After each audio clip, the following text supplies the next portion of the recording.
My YouTube channel is pretty much all about Assassin's Creed, and every day I read comments like this. Valhalla is the worst AC made. Valhalla sucked. First of all, Valhalla gameplay really sucks. Thanks for that really valuable input, guys, and whilst I can sympathise with some of the comments, I just felt like a lot of people's opinions are really unfair. So in today's video, we're going to be looking and reviewing whether it's worth playing Assassin's Creed Valhalla in 2024, and don't worry, I will be keeping everything spoiler free.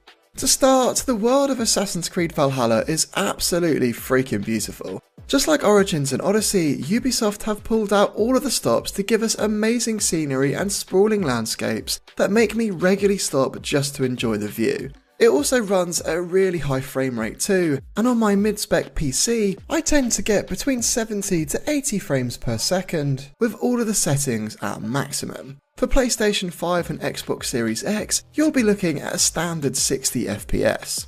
The actual world too is vast, with the main map being the second largest to Odyssey in the entire franchise, having us travel all over England, Norway and more within the base game, and on top of that we have the 3 DLCs including Paris, Ireland and different mythical lands. Within this comes many cities, towns and villages which you can access via on foot, horseback and in many cases raid with your ship and crew. Raiding is a big part of Valhalla, where you're encouraged, and quite rightly so as a Viking, to raid and pillage different villages and towns throughout the map, and eventually you'll also get to attack cities within the main storyline. To assess and view these locations from a distance, like our recent Assassin's Creed games, you have your trusty bird companion, this time in the form of a raven called Sinin. Whilst you're encouraged to use Sinin right at the beginning of the game, I found myself not using my raven barely even once. The exploration itself is pretty enjoyable too, as not only is there a lot of materials to be stolen and found to grow your home settlement of Ravensthorpe, adding a nice incentive, but also finding all of the weapons, cosmetics and more that are hidden throughout the map. It's also colour coded on the map as to what point you're actually heading towards, so gold points for weapons, armour and resources, or white for in-game events. There is a good deal of puzzles and brain teasers for you to figure out how to enter certain buildings and access this tasty loot too, most of which can be figured out pretty swiftly, so you're not going to feel too antagonised by any hidden loot. On top of all the gear and world events to find, there are religious zealots throughout the game, offering difficult and enjoyable boss battles, and trust me, if their level is much higher than yours, it's worth steering well clear. On top of that, just like in Odyssey, there is legendary animal boss battles too, as well as regular animal hunting, which will give you resources to sell or use to purchase items. Just exploring the game in general feels amazing, whether that's stumbling across our protagonist's original home in Norway, interacting with a local person and helping them on their way, or coming across some tasty loot that you need to fight someone for. The world and game's exploration is easily the best part of this entire game. Now onto the story, which definitely gets a mixed reception for a number of reasons, but largely that it just is incredibly long. For many people this is a positive, and others a negative, with the main storyline clocking in at a massive 70 hours. Without giving too much away, you play as our charming and brutal protagonist Eivor, who you can play with as either female or male, with female Eivor being canon, although I opted for male Eivor, who like all assassins comes with a tragic backstory that shapes their character. You travel with your blood brother Sigurd and his partner Randvi to England to establish your settlement for your Viking peoples, and you do this by travelling to the different regions of England, engaging with the local leaders, completing their quest lines and then coming back to Ravensthorpe to choose your next area. This can feel somewhat repetitive, which is definitely a fair assessment, although each regional story is really different and you do meet some fantastic characters along the way, such as the crazy Viking Eivor or the likeable and upbeat Saxon Hunwald. The hidden ones are assassin aspects of the game, as it's worth mentioning that Eivor isn't an assassin, he's a Viking, is given to us from 2 characters Basim and Hytham, and unlike Odyssey, you will have a hidden blade which you'll receive at the beginning of the game, and yes, Basim is of course our lead in the latest AC Mirage, so it's definitely useful to know the backstory of him in Valhalla. On the modern day side of things, this continues on from Odyssey and is surprisingly one of the most old school lore heavy AC games. Fans of the original series will find themselves pleasantly surprised at the amount of callbacks and characters you might recognise, although it is centred around my least favourite modern day protagonist, Layla Hassan. It's definitely worth mentioning that so many of these mainline characters and stories are similar to the two TV shows The Last Kingdom and Vikings, with our lead of male Eivor played by Canute from The Last Kingdom, as well as a bunch of other actors that you may recognise, including this absolute joker from Norsemen. I must say, I also found it hilarious how, like Cassandra in Odyssey, you can choose for Eivor to, let's say, interact with a bunch of these side characters, which always made for some interesting dialogue and funny moments. There are actually lots of choices within the game and story, although they often don't make much difference to the narrative at all, but I do like having them nonetheless. Without giving too much away, there's also some fantastic mythology elements within the game too, so it's easy for me to say that if you like those shows and you're a fan of Viking mythology, you'll definitely love this game. By the way guys, if you're enjoying this video so far, do be a good assassin and punch that like and subscribe button, as it would really help my channel out. On to the combat and weapons now, which overall, although I have seen mixed opinions on this, is pretty satisfying. You have your standard light attack, heavy attack and parry system, similar to many RPG games, but on top of that, each weapon has a different special attack, and Eivor also has a bunch of abilities that you'll gather through books of knowledge throughout your time in Norway and England.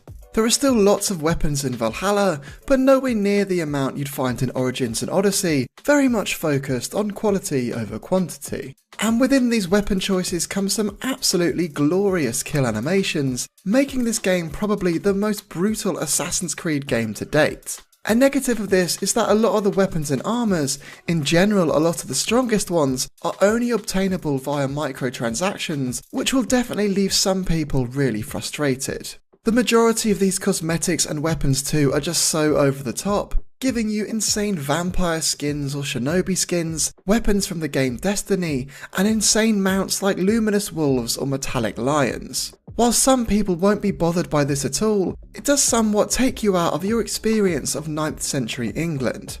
You do however have the option of purchasing these weapons from the most annoying child salesman ever, but this is all dependent on the day or week, and as far as I can tell is totally random.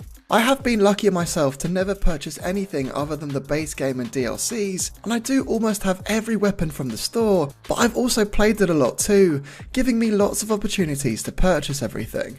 The AI you fight, and there are a nice amount of different types of enemies within the game, I will say in classic Ubisoft style aren't really the brightest. It's rare that enemies will attack you at the same time, and unlikely that you'd ever feel that overwhelmed. The best way to tackle your enemies is by parrying or shooting their weak points to drop them into stun mode, when you can then deal out that brutal kill animation. In terms of comparing it to the combat from older games, it's vastly different, which shouldn't surprise you.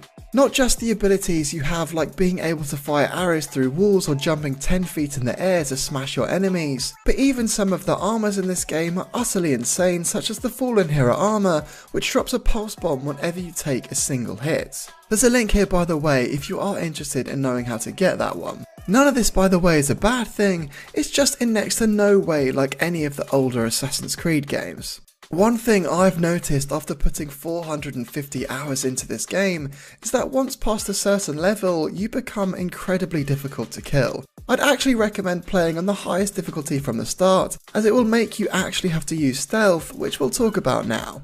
Stealth and parkour, to me anyway, is what makes a fantastic Assassin's Creed game, and in Valhalla, let's just say it's somewhat lacking. With stealth, you'll find it's largely unnecessary except at the beginning of the game, or if you're playing on the hardest difficulty. There are standard mechanics you'd expect from an AC game, hiding in bushes, hay assassinations, as well as a double assassination, but only with a throwing axe and not a double hidden blade option that we all know and love. There's also the occasional option to interact with the wasted locals to distract the guards, because as we all know, the best way to stay invisible is to stand next to the loudest drunk in the room. And your bows, which I haven't really touched on yet, offer sleep arrows and smoke arrows, as well as lots of other abilities to take out your prey with. Personally, I'd say the stealth aspects are actually better than Origins and Odyssey, but there is a lack of opportunity to use them, and the parkour follows the exact same suit. Parkour mechanics are fine, nothing special by any means, and just as on par with our previous two games, although Eivor, as a great big hulking Viking, can feel a little slower at times. In 9th century England, you have masses of open space, with most of the towns and cities having wide streets and pretty standard rooftops, allowing for very few moments of parkour scattered throughout. Sure, in certain points there is the occasional zip line for you to enjoy or rope to hoist you up with, but it's nothing like the non-stop parkour of Unity or even Mirage, for example. I appreciate that the location is the location, but it's difficult to slap an Assassin's Creed logo on something with so few parkour and stealth opportunities. One aspect of the game I actually really enjoyed is something they added later called Mastery Challenges, which do offer some satisfying stealth objectives and missions for you to complete, but within the base game both aspects are largely non-existent. We're nearing our conclusion, but there are some things that haven't fallen into these first 4 categories, starting with the levelling up system. At first glance, this massive levelling up tree is absolutely terrifying, and honestly, it's rather unnecessary. Throughout the tree, there are important skills that you definitely want to unlock, such as the heavy dual wield ability, allowing you to dual wield giant axes or swords or spears, but there are hundreds of tiny skill points like +2 heavy attack or light attack, which won't make your gameplay feel any different. You do have the option for the game to auto-assign points if you prefer, rather than attempting to choose a build, and you can also reset all your points too if you wanted to try out different upgrades. The soundtrack, I have to say, is absolutely glorious. Sarah Schachner and Jesper Kyd, who yes, Jesper did create the iconic Ezio's Family song, have mixed modern techniques with ancient instruments, creating beautiful pieces just like this. Take a quick listen.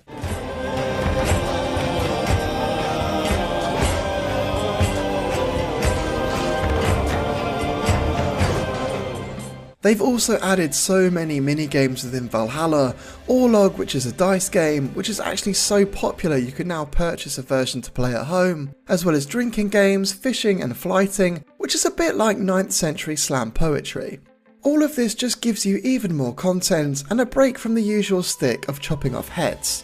There is, however, no New Game Plus mode within Valhalla, which is a real shame that they didn't add this in over the 3 years of adding content to it. They've just actually added this to Mirage, so it's clearly something that they did think about. To conclude, Assassin's Creed Valhalla is a fantastic RPG game, but like Origins and Odyssey, it's just not your typical Assassin's Creed experience. The world is vast and beautiful, the exploration is enjoyable, and the combat is pretty satisfying, but the parkour and stealth is relatively useless throughout the game, and the story can feel bloated and repetitive, despite the decent Assassin's Creed lore. This is the best-selling AC game of all time, and it's hard not to understand why, but I'd also add it's probably the least completed AC game of all time too, so its purchase really depends on what sort of experience you're after. And hey, if you're just starting out, then why not watch my next video about the 10 things I wish I knew before starting, and I will catch you legends in the next one. Until then. So the Assassin's Creed Shadows trailer has just dropped, and if you're anything like me, you're going to be absolutely frothing at the mouth with excitement. Hey. However, that wasn't the only information that was shared from Ubisoft. Alongside the trailer, there was a video about the background of Naui and Yasuke, as well as Assassin's Creed Shadows Explained, which was commentary from the creators directly. And not only that, there is also some information I've been given directly from Ubisoft, some of which isn't all general knowledge and definitely needs to be shared. So I wanted to put together all of this information to discuss, theorise and break it all down. Let's just jump straight on into it. So as I said, some of this information has been sent to me as well as other creators on the Ubisoft Partner Programme, which I believe I am okay to share with you all. In terms of the story and our characters, I'll start you off with this from their document all about the game. Japan, 1579. The country is on a brutal path toward unification driven by the iron will of the daimyo Oda Nobunaga. Unrest grows as new coalitions appear and corruptive foreigners infiltrate the land. After the brutal invasion of the peaceful province of Iga, a young shinobi embarks on a journey to fulfill an impossible promise, while a legendary samurai finds new purpose confronting the demons of his past.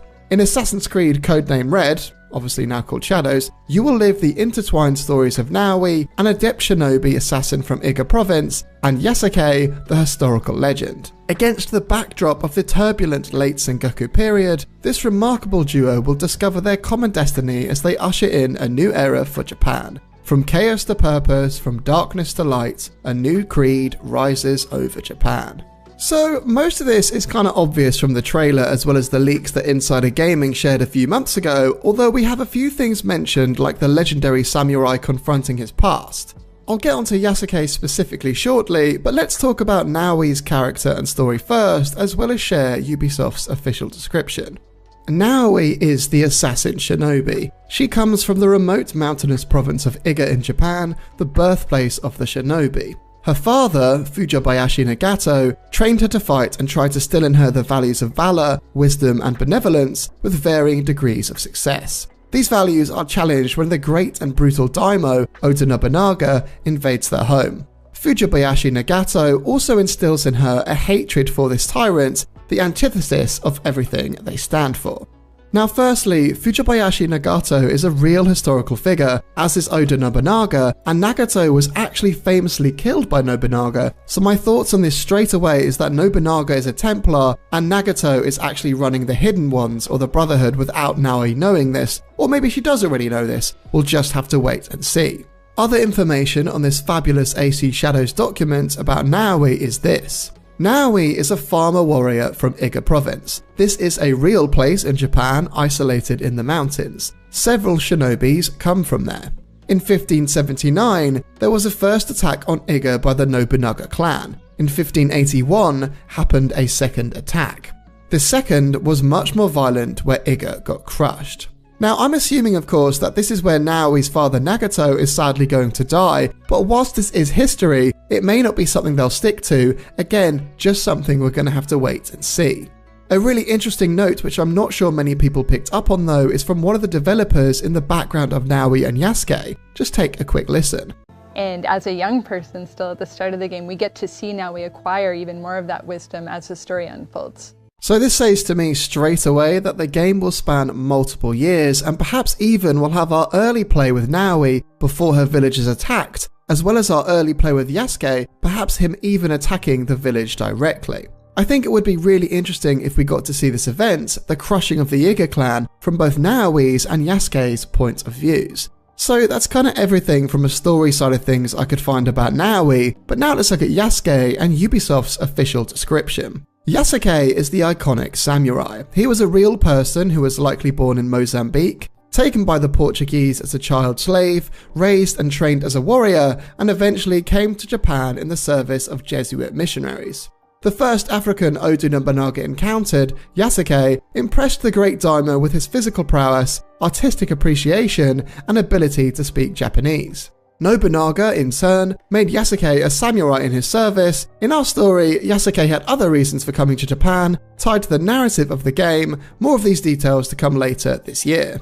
Now again, to be honest, most of the above we actually knew from the leaks given by Insider Gaming earlier in the year, aside a few minor details, with the larger one being that Yasuke had other reasons to come to Japan. Now, I assumed, being of African descent, that it was because Yasuke was taken into slavery, but as they've just said that Yasuke had other reasons for coming to Japan, maybe there is something deeper there. Now, this next bit relates to both characters, and this is based on historical evidence, which is that although speculated, Nobunaga was forced to commit seppuku, which is a form of taking one's own life. And Yasuke, being of African descent, was not forced to commit seppuku as it was deemed too honourable for him, so he'll then eventually become a yonin or a wandering samurai. We'll have to see if that obviously plays into the game, but as Naoi and Yasuke are working together, despite Yasuke clearly being at the slaughter of Naoi's village, it leads me in the direction of this is what will happen. Now lastly, the only other thing I could sort of take from all of this information is that in the trailer, we have Yasuke clearly saying vengeance, which by the way, immediately made me think of this scene. The hell are you supposed to be? I'm vengeance. But vengeance for what? Being deceived by Templars, being sold into slavery, or is it vengeance on behalf of both Naoi and Yasuke, or the Japanese people as a whole? Out of everything story-wise so far, I am really excited about the dual narrative idea and how Yasuke and Naoi are going to work together, and clearly from the trailer, sort of reconcile after Yasuke took place in the burning of her home.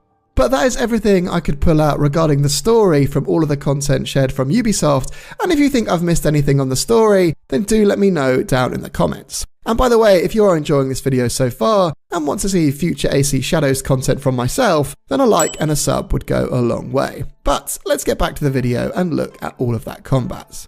Now with the combat and stealth, and boy oh boy, there is a lot to talk about. We know that each character is going to take on different roles, Naoi being a ninja, Yasuke being a samurai, with the devs at Ubisoft sharing this. Shadows is a dynamic and ever-changing open world set in Japan where the forces of vengeance and forgiveness collide during the critical events of the country's unification. The game introduces a unique dual protagonist system featuring Naoi, a skilled shinobi from Iga, and Yasuke, the iconic samurai.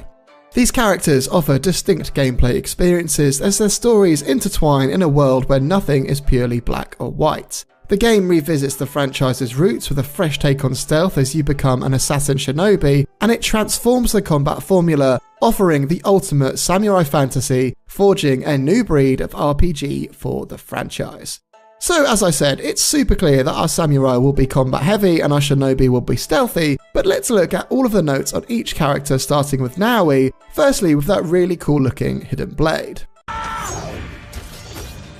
The hidden blade has two functions, so it can come out as a regular hidden blade, like for stabbing people.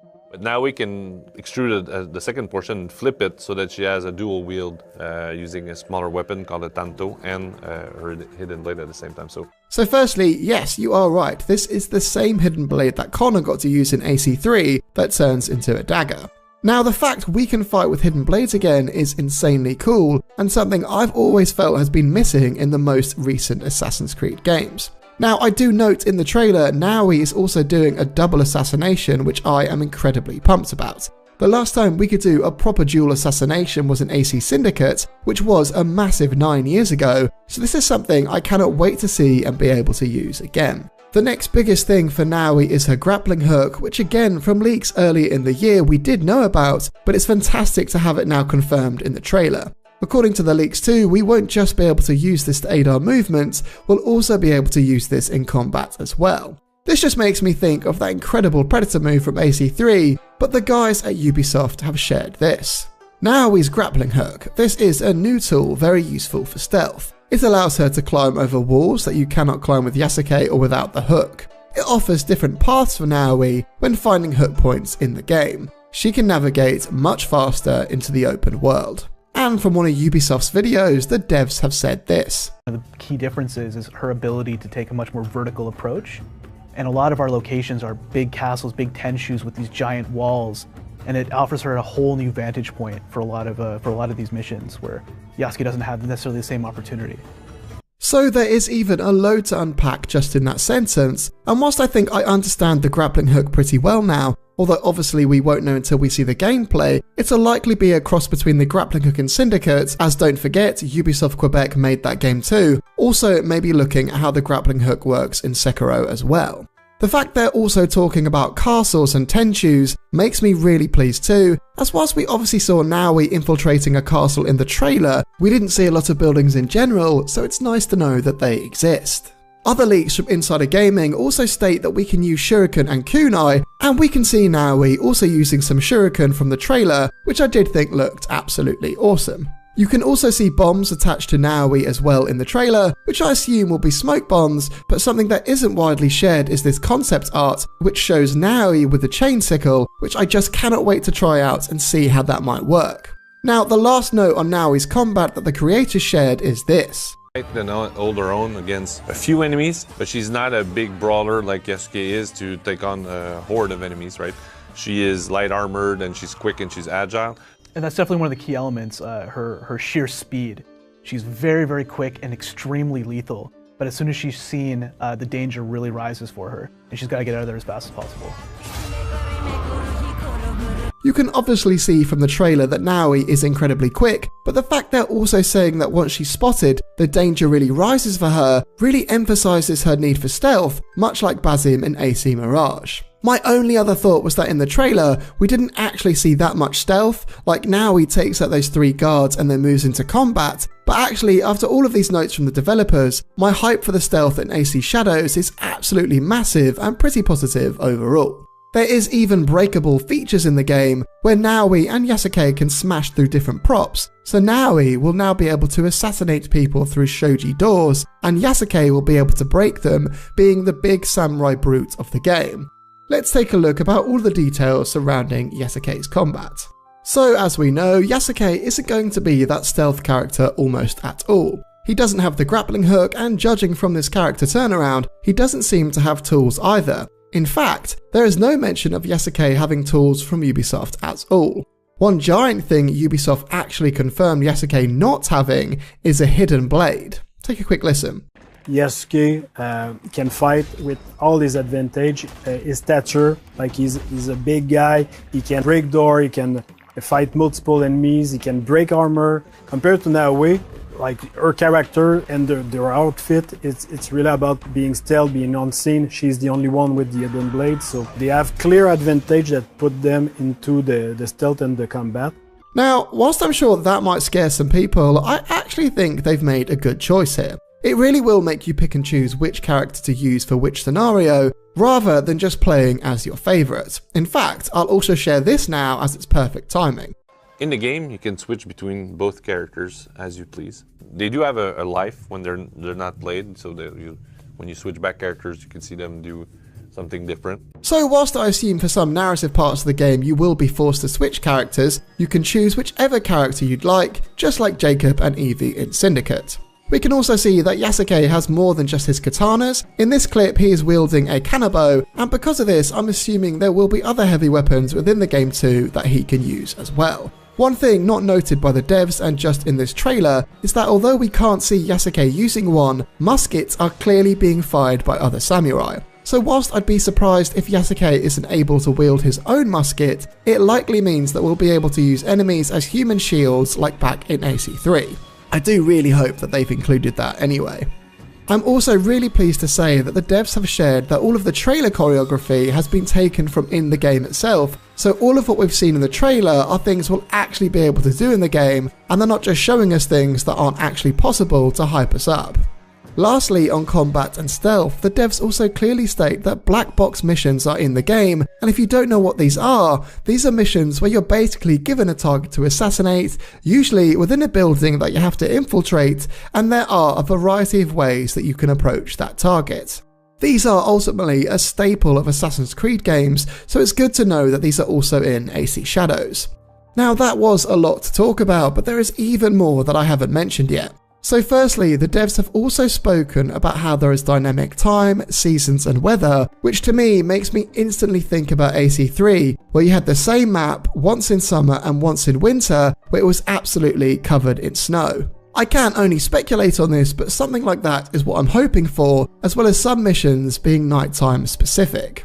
Another aspect from the trailer and confirmed by the devs is the small moment where Naoi takes a slip of paper from seemingly a beggar, and if anyone does know Japanese and can translate what is on that paper, do let me know down in the comments. But here is what the devs have said. So what we're seeing here is that Naoi and Yasuke do have allies in the world. Like every good shinobi, she has access to a network of spies and people that can help her and trade for information, and we're seeing here is somebody giving her information on the whereabouts of the person that she's looking for. Now, my immediate thought on this is that this was a fellow assassin giving Naoi and Yasuke the name of their next target. Again, this is my own speculation, but if I could bet money on this, I definitely would. Another big drop by the developers is all about the spy system, in fact, which isn't in the trailers, but was sent to the creators. It states, with mastery at its core, the exploration system is also redefined and centered around a spy system and fully customizable player hideout. Now, the player hideout takes me back to the older days of Assassin's Creed Black Flag, Revelations, Brotherhood and AC2, which I'm all here for, but the spy system I'm not so sure. I do wonder whether it's something like Shadow of Mordor, where you could send in a spy to open the gates or even assassinate someone in your behalf, but I'd actually be really surprised if it did go that deep.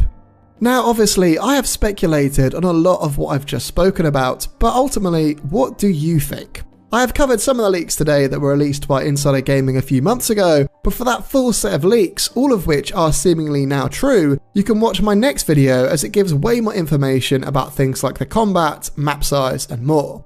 Ultimately, I don't think I've been this excited for an Assassin's Creed game in the last 10 years, and we'll just have to wait for the actual gameplay on June 10th at the Ubisoft Forward event. That's it from me. Do consider subscribing for more, and I will catch you legends in the next one. Until then. Why do so many people hate Assassin's Creed 3?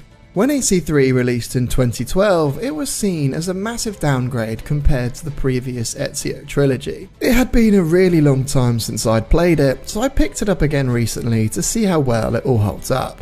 I'm actually playing the remastered version from 2019 as it's the only version that you can still purchase, and I will be keeping this review mostly spoiler free. So without further ado, let's get straight into it.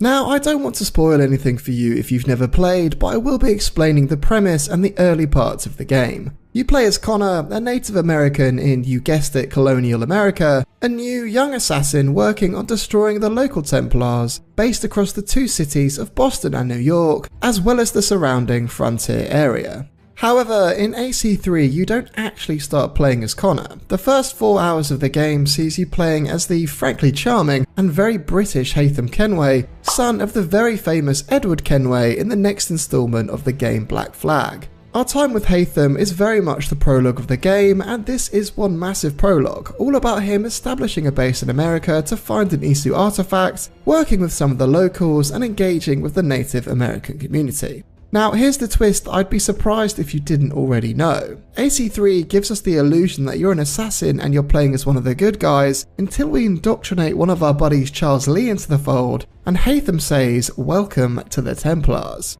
No way!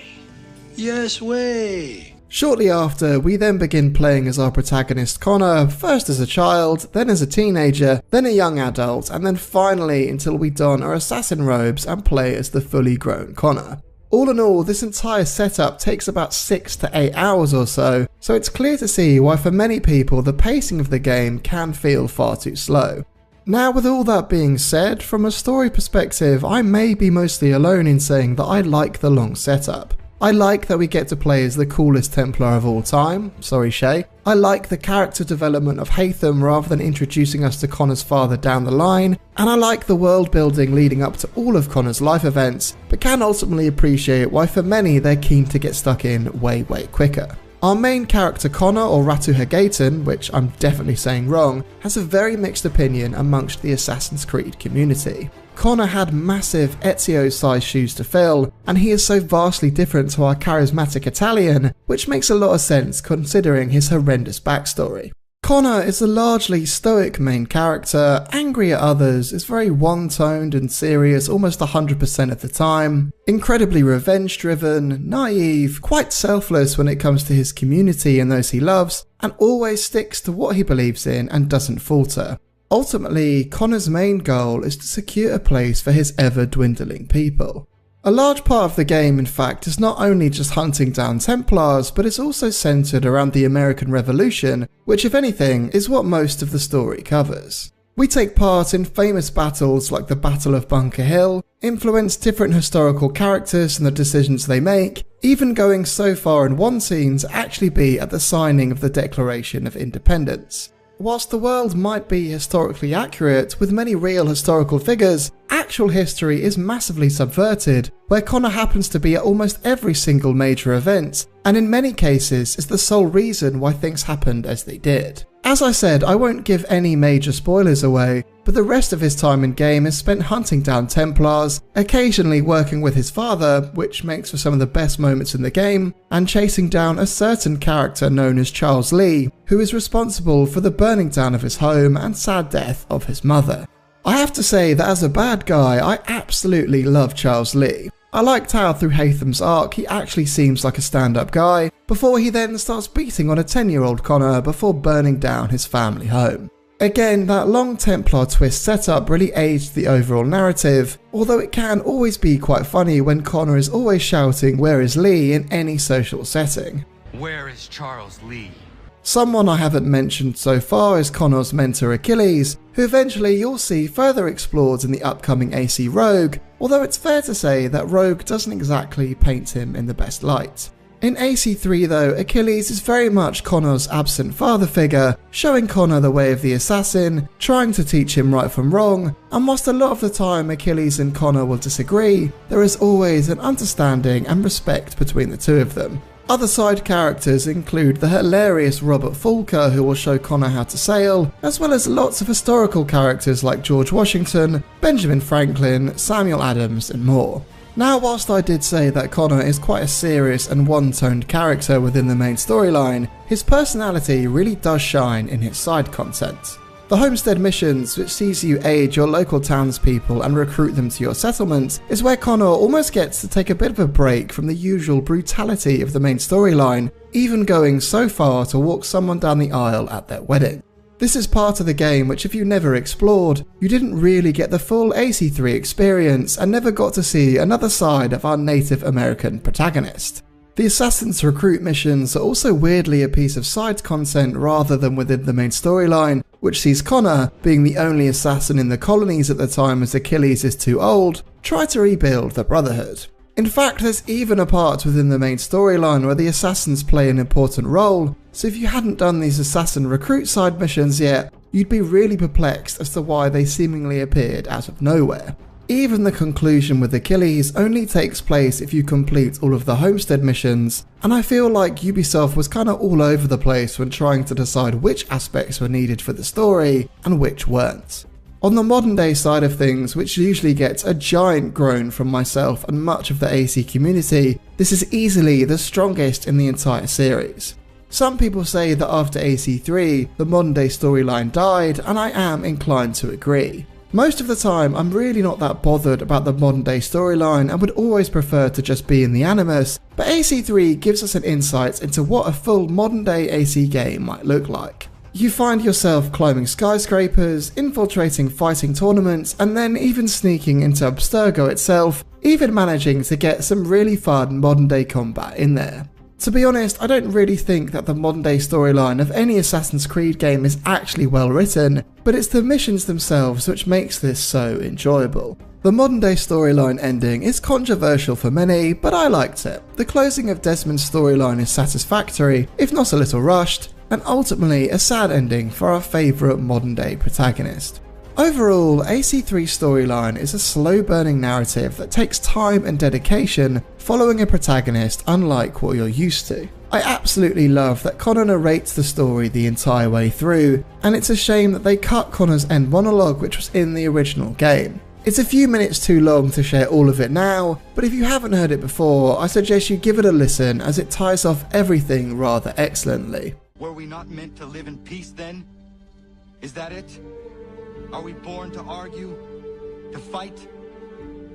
So many voices, each demanding something else.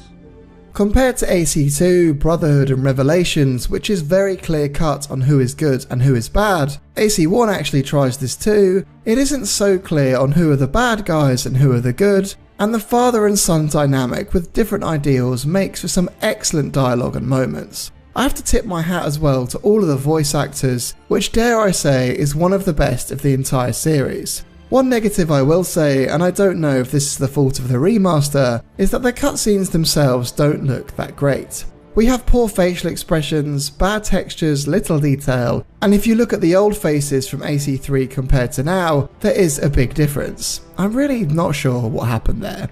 But despite that, AC3's storyline is actually one of my favourites out of the entire franchise, with themes of freedom, justice, and the power of the individual. Connor is not your typical AC hero, and Haytham is not your typical bad guy, which is what makes this game so damn compelling.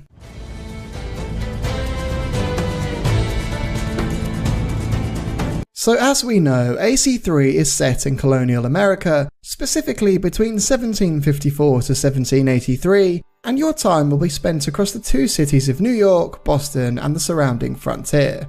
My first instinct when I started playing this was that the Revolutionary War setting is just really cool. There are redcoats completely littered everywhere, the architecture looks amazing, the costumes, the muskets, Native Americans, everything just looks incredible. And I bet if you are from the US, you'll have an even greater respect for all of it. They even had footage of this game at a museum in Washington DC to portray what colonial America looked like. That's just how respected and detailed AC3 really is. The cities of Boston and New York are really lively and full of NPCs all going about their tasks, and it's actually one of the strongest games in terms of immersion, even including many future AC games too. Obviously, New York and Boston don't feel as magnificent as cities like Rome or Constantinople, but I didn't feel like I lost out on any sort of parkour experience, jumping between roofs and running along the sidelines of the buildings. There are obviously no huge structures or iconic landmarks for you to scale, but it just wouldn't make sense if there were.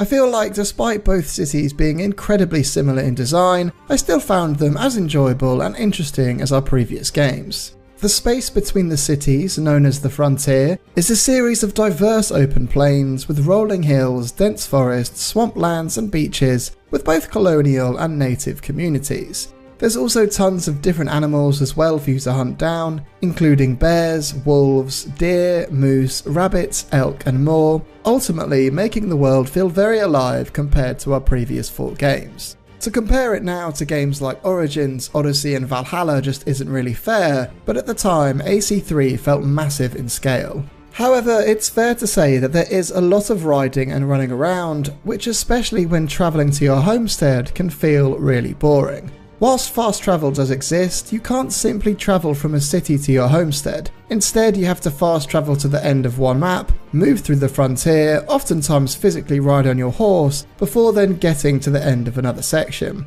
Perhaps this was a game constraint at the time of being created, but travelling between cities and back to your homestead with Achilles can often be a real bore, and with the multiple loading screens, it just breaks everything immersion-wise.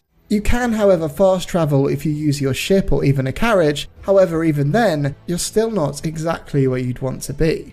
There's even an underground system too within AC3, which early on in the game you're introduced to, given a torch and forced to escape through tunnels underneath the city. At first I thought this was really cool and creepy, but on my second time the torch just got really annoying as it flings all around the place, and it was nigh impossible to see where I was heading. Certain fast travel points are found underground too, so if you're a perfectionist, you'll need to explore it all. However, later on, I actually found I could fast travel almost anywhere without even being near a fast travel point. So, in all honesty, I'm not entirely sure what exactly fast travel is like in AC3, but I do know that it's just a mess. Another negative is that the animals and wildlife you're encouraged to hunt whilst not fast travelling through the frontier, although vast, have really dumb AI. There is a whole bait and craft system within the game in order to help you hunt down and skin these animals, but it often doesn't work very well, and it's always much easier to just chase down and run directly at your target. I also found, and perhaps this is a remastered game bug, a lot of the time there is no music playing either. All I can hear is the sounds of my horse trotting or the wilderness, which whilst some may like, for me I prefer some cool AC background music whenever I'm travelling or stalking through the undergrowth. Onto some positives though, first being that AC3 was a massive graphical improvement compared to the first 4 games, and here is some borrowed footage of the original game just to show you the difference, which is pretty staggering. Although even the remastered version, just like Black Flag, is capped at 60 FPS. There was also a really great dynamic weather system implemented into the game too, offering storms or sunny days, but really interestingly is that AC3 takes place over different time periods, so there is almost 2 versions of the map. One entirely in summer, and then one entirely in winter, so some of the time the entire map is covered in snow, adding a whole new level of depth. And within this giant map and its individual sections comes masses of side content, collectibles, minigames and more to try and keep you exploring. I'm not saying that it's the best content in the world, the collectibles like the almanac pages, feathers and treasure chests are kinda dull, but content wise there is a lot to sink your teeth into. Overall, I think your enjoyment may be down to your interest. If you're an American, you're probably going to love it, and if you're not that into the location and time setting, you definitely won't find it as interesting as the previous grand settings like Rome, Venice and all the rest. AC3 though was absolutely groundbreaking for its time, with few games other than Skyrim, The Witcher 2 and Red Dead Redemption having such amazing open world settings. Ultimately, any game that lets me explore a large, beautiful world that is now just history is something that I'm going to enjoy. Whilst it may be dated now and definitely comes with some bugs, it should be respected for its scope, graphics and just sheer detail, and I haven't even spoken about the naval aspects of the game yet either.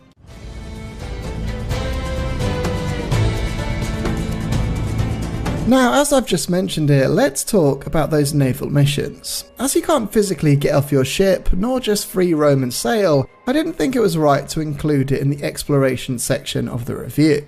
However, in AC3, you are now able to pilot the Aquila, a huge multi-gun brig, able to sail along with your plucky first mate Robert Fulker. I'll be honest, when I made my Assassin's Creed ranking video last year, the naval aspects of AC3 was something I mentioned as an overall negative of the game. However, having just replayed it, it's actually way better than I remember.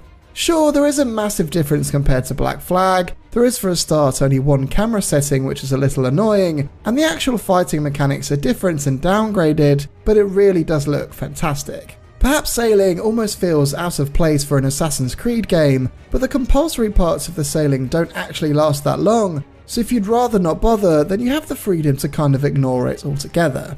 This was a completely brand new innovation, unless you count the hilarious boat mission as Ezio in Brotherhood, which I don't, and if you are a fan of sailing, you have a bunch of missions from a mad old pirate called Pegleg, all about finding the lost treasure of Captain Kidd.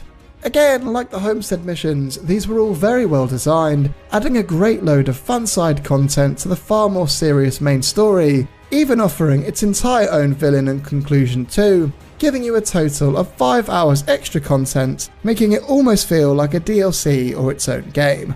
The Homestead missions, as I mentioned earlier, round off Connor's character really well, though from a gameplay perspective it's not like they add anything new, but there are a whopping 37 of them to sink your teeth into for all that extra content. These encounters offer different people and areas in your homestead to trade with, and some of these missions even add more abilities that Connor can learn, including the infamous rope dart assassination, so they are 100% worth doing. What I will say is though, is that crafting, which you won't be able to enjoy unless you do a specific homestead mission, is just painful, and I was totally put off from wanting to do anything with it. It's just all so needlessly confusing and really not needed.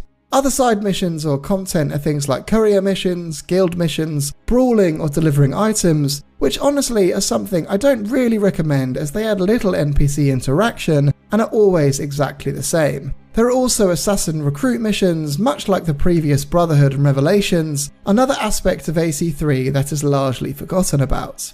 Once you've liberated a district from a key Templar, you'd then be able to hire a new assassin, and rather than them being a nameless nobody like in the previous games, in AC3 they have a backstory, dialogue, and feel like a welcomed addition into your team. They're even able to gain XP and improve their different abilities and new tools, as well as able to be directed to assassinate whoever you point them at, and even start riots. Now, all of that I've just listed is incredibly all side content, but let's look at what you'll be getting up to via the main storyline. There are a ton of tailing and eavesdropping missions, although not as much as Black Flag, which I do find really repetitive and boring. I wouldn't mind so much if they were challenging or you were in some form of disguise or having to keep up via rooftops and utilise the parkour, but a lot of what you do is just walk along a street and then simply face the other way.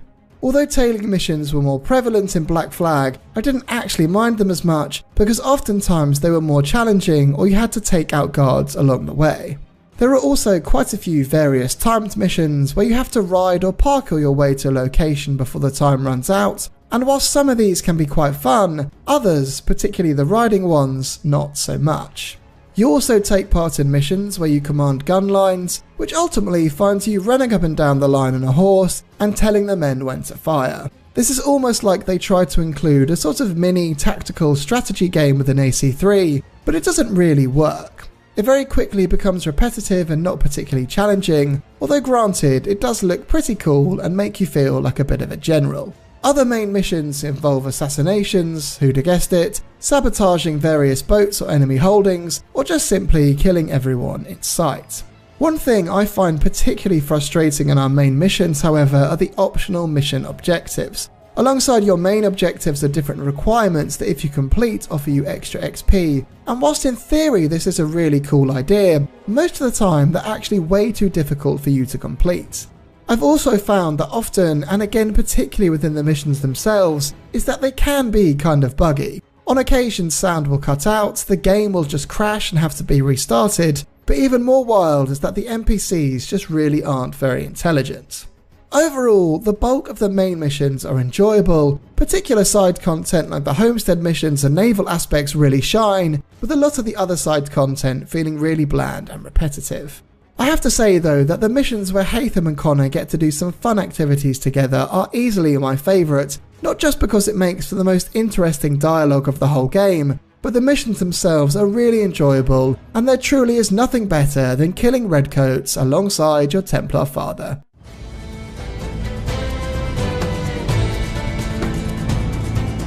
Now on to easily the game's major highlight, and that is its absolutely glorious combat.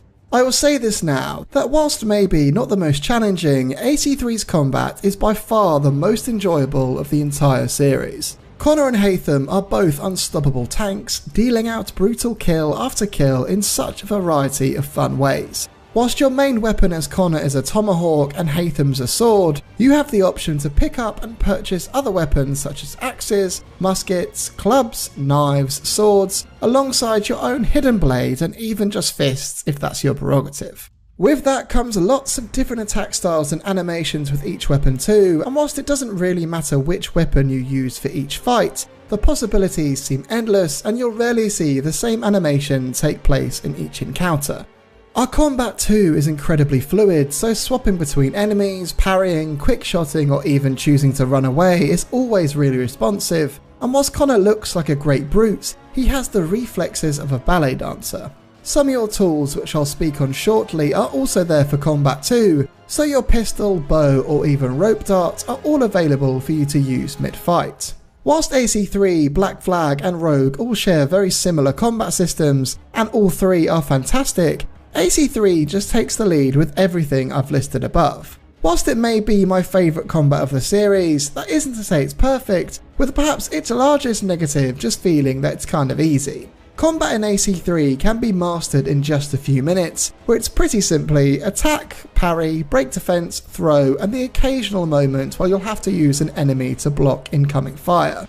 Whilst it didn't look anywhere near as good, our previous games certainly gave us more controls such as heavy attack and grab. Ultimately, AC3 is a counter and then kill system, sometimes having to break an enemy's defense. There also isn't a huge amount of enemy variety, with the combat not changing as the game progresses, meaning enemy types are the same at the beginning as they are at the end, nor will Connor learn any new attack patterns as time progresses. It's just a case of learning which enemy types require a certain pattern of button mashing to eventually bring them down.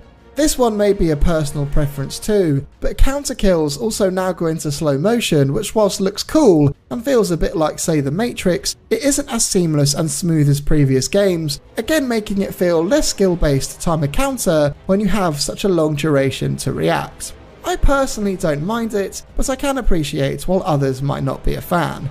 Further negatives include quite hilarious ragdoll physics, the removal of the lock-on system, making it more difficult to swap to opponents, and the boss battles are easily some of the weakest of the series. Saying all of that though, if you're looking for a super enjoyable hack and slash experience with some of the most beautifully gory kill animations ever, AC3's combat is still my favourite of the entire series. The stealth, however, is on the opposite end of the spectrum. I'm sad to say that unfortunately, stealth in AC3 is probably the weakest part of the entire game. Whilst you do have a good variety of tools, including smoke bombs, rope darts, poison darts, and a brand new weapon, the bow and arrow, none of them ever really work that well. The bow and arrow, which you'd think would be really fun, I actually found it awkward to use, and the smoke bombs and the darts can't be fired very far either. Even trying to choose these tools is really long-winded too, and rather than being able to switch to them quickly, you'll find yourself scrolling down the choice wheel just to then throw some coins on the floor. My biggest complaint with the stealth is that the detection system is just way off. Oftentimes you'll be instantly spotted from miles away when you haven't even peeked your head out, thus telling every enemy in the vicinity exactly where you are. or you'll find you can assassinate an entire patrol in a matter of seconds simply just by being behind them. There is no in between. Whilst social stealth exists in the game, there are very limited opportunities to actually utilise it. Mostly, you'll find yourself blending in within the crowd in a tailing mission and a couple story missions, but there isn't even one assassination within the main story that actually lets you use social stealth to get to your target. It isn't all entirely negative though. A whistle was added to the remaster so you could lure guards over, and you can still hide and crouch in bushes like in previous games, with maybe one of the coolest aspects being the new rope assassination or predator move, which whilst not being really useful, does make you feel like a total badass. The same can also be said for being able to jump off buildings and assassinate with your tomahawk, as well as even being able to pick up a musket, ram it through the back of an enemy, and then shoot the dude in front of them. Overall, stealth in AC3 is a little bit like a downgraded version of Assassin's Creed Valhalla, where it's always far easier and quicker to take out every enemy in standard combat. There is just no need for it. Its biggest issue is truly the AI and the detection system, barely even giving you the opportunity to even use stealth. It's not impossible, and if you are as skilled as someone like Altair Stealth, who you should definitely check out by the way if you haven't, you can still have some really cool moments, but for the more average gamer, you'll likely never use AC3 stealth mechanics, and combat will always be the way to go. On the parkour side of things though, it isn't so clear cut on whether it's just good or bad. This was a brand new engine that Ubisoft was using, and rather than sticking to the formula of its predecessors, AC3 decided to switch up the game entirely. The game's parkour often gets lumped together with Black Flag and Rogue, and whilst I do enjoy the parkour in both those games, I feel like the world of AC3 just tips the scale in its favour. On the good side of things, we now had parkour allowing us to climb through trees and up cliffs, and swinging through the branches truly does feel amazing.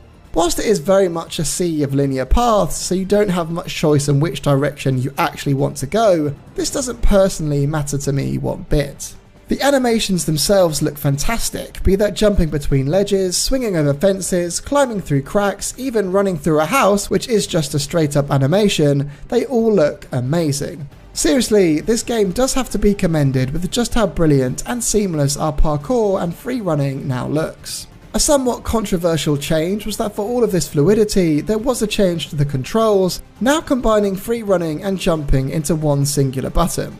Many people do see this as a downgrade compared to previous titles, and whilst I can appreciate that we do have less control, for the average player and myself, making parkour simpler to master is fine by me. Occasionally, it can feel a little under-responsive. Connor and Hatham might climb when you don't want them to, and one thing I have to say, although it's not exactly parkour, is that just normal walking looks really strange. It looks a little bit like father and son have one leg longer than the other, so they end up always walking at an angle. I'm pleased to say though that normal running does look great. We can also still jump straight onto our horse, something the latest games can't do, as well as still hang, back eject and side eject. The Captain Kidd missions in particular offer a really great opportunity for parkour with some fun free running puzzles, something I'd recommend trying right at the beginning of the game to aid you throughout your main playthrough. Overall, parkour in AC3 is incredibly enjoyable, simple to learn with less depth than previous games, but definitely looks and feels fantastic. For me, it's easily in the top half of the parkour systems out of the 13 mainline games.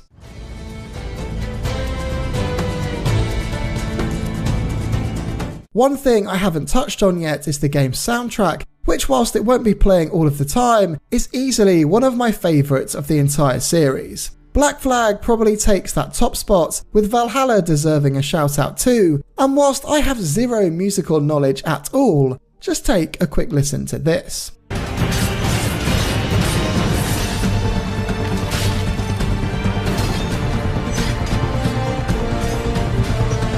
Pretty cool, right? Another aspect of the game I haven't spoken on is its bugs, and unfortunately they are pretty numerous. There's nothing that's going to break the game by any means, but I've had a few game crashes over my 20-hour playtime, as well as NPCs behaving poorly, with different story scenes even lagging behind the audio. It is a real shame that the remaster didn't manage to polish these things out. To really conclude though, Assassin's Creed 3 is easily worth playing again in 2024. Our world is beautiful and rich with detail, the historical setting is amazing, and if you're a fan of US history, something you'll easily love. Our story is one of a kind, with this being one of the most narrative-driven AC games ever. Our protagonist Connor definitely deserves more respect, and Haytham is easily one of the best bad guys of the entire franchise. The story, like most AC games, isn't going to blow you away, but it definitely has its moments, with the modern day storyline probably best in the entire franchise with some great missions to boot. Our combat is my personal favourite of the entire series. Stealth is sadly pretty disappointing, but the parkour is a really fun and smooth experience, with tree parkour being absolute chef's kiss. Sure, aspects of it are definitely outdated, it is now 12 years old after all, but ultimately if you switch your brain off, you are going to have a blast with this game. It's not the best Assassin's Creed game out there, but it's definitely underrated, and I personally ranked it in 6th place out of the 13 mainline games, which coincidentally you can watch in my next video. I've actually been replaying a bunch of AC games recently too, so if you wanted to know whether it's worth playing Black Flag, Syndicate, or even Valhalla in 2024, then why not watch one of those too? Do let me know what you think of AC3 in the comments below, and I will catch you legends in the next one. Until then.